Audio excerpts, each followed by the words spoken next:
May hapon. Maayong hapon. May hapon. God bless. God bless. God bless.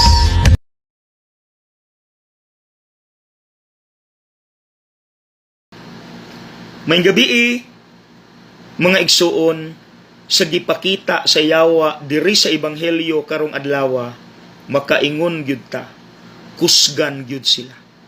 Imagine, gilambalamba niya ang tao nga iyang gisudlan.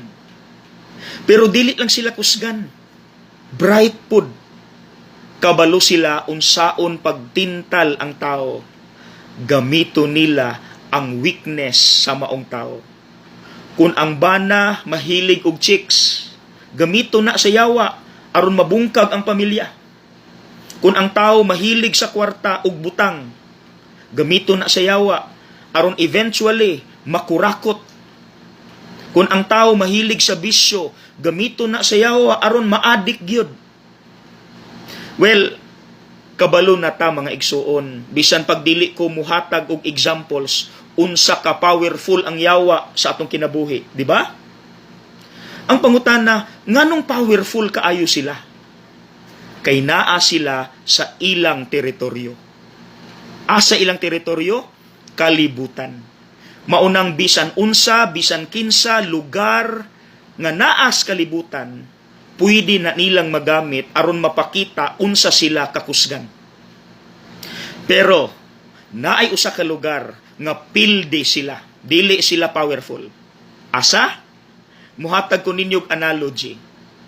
Nakita na ko sa Facebook, mauni. Asa kusgan ang halas kung naa siya siyuta. Munang bisag kinsa nga makig-away niya, pildi niya basta naa lang sa yuta. Pero asa siya dili powerful. Ug kinsay makapildi niya? Eagle, agila. Pero kung ang agila makig-away niya sa yuta, pildi ang agila. Munang asa dalhon sa agila aron mapildi ang halas sa langit.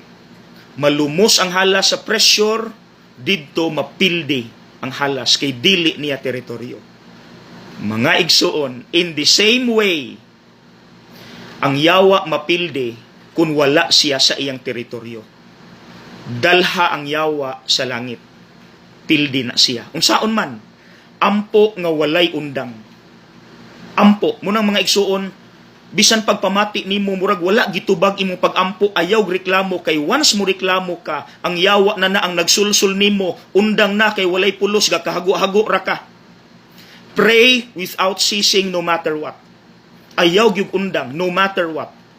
That is the weapon against the devil. Pildi sila anak. Okay? Pray. God bless.